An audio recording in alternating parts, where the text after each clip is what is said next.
When you see a Jedi Padawan wielding a lightsaber, it's hard to imagine that such a dangerous weapon can be used by a young child. After all, an innocent tumble over a misplaced stone or slight slip through your grip could cause the weapon to fall and slice through a finger, hand, or worse. When thinking about this issue, I remember one scene in particular, from Exar Kun's journey to Onderon. This stuck in my head.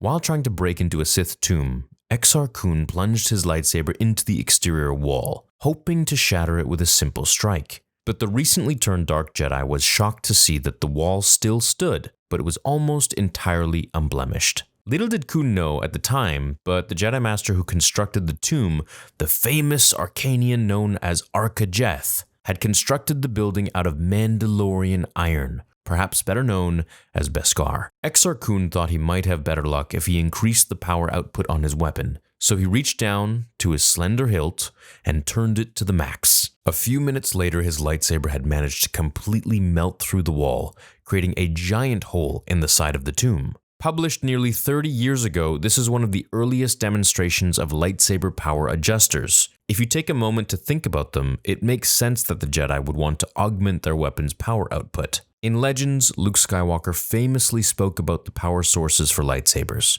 He referenced Kyber crystals, but he also spoke of a variety of crystals, and each was able to create the powerful plasma blade. Now also in Legends, I believe in the novel I, Jedi, you actually need to charge your lightsaber crystal, kind of like you need to charge your phone. While talking about the topic, Skywalker admitted that power consumption was a minor concern, but a concern nonetheless. It's entirely possible that a paranoid Jedi might have used their power adjuster to get the most life out of their crystal. If we think of the two most famous Jedi of the Republic, Anakin Skywalker and Qui-Gon Jinn, both of their lightsabers had power adjusters. I remember reading this in one of the really old books when The Phantom Menace came out.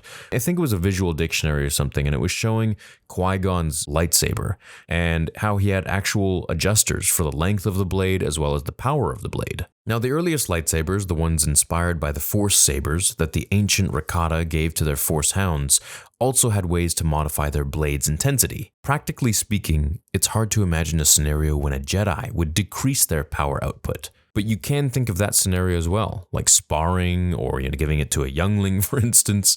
So when Jedi would wear lightsaber-resistant armor, like the one that Zine Carrick wore during Mandalorian Wars, it added a bit of protection against accidental strikes from their peers. That, combined with decreasing their lightsaber's power output, meant that they could safely spar with live weapons. And for those Jedi who preferred mid-power output from their crystals, they could easily increase their blade's intensity when they needed to push through nearly impenetrable objects. Qui-Gon Jinn likely turned his power levels up when slicing through the blast doors of the Trade Federation ship above Naboo. And as we already discussed, Exar Kun increased his blade's intensity when boring through the walls of Freedon Nad's Beskar tomb. In all likelihood, the power output of individual lightsabers was simple. It was merely just a personal preference for most Jedi. While some imagined that they could ensure a longer shelf life for their weapon and their crystal, others simply had a personal preference that they liked to modify from time to time. Let me know what other facts about lightsabers I didn't mention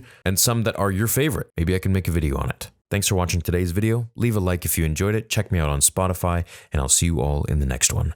Until then, remember, the Force will be with you always.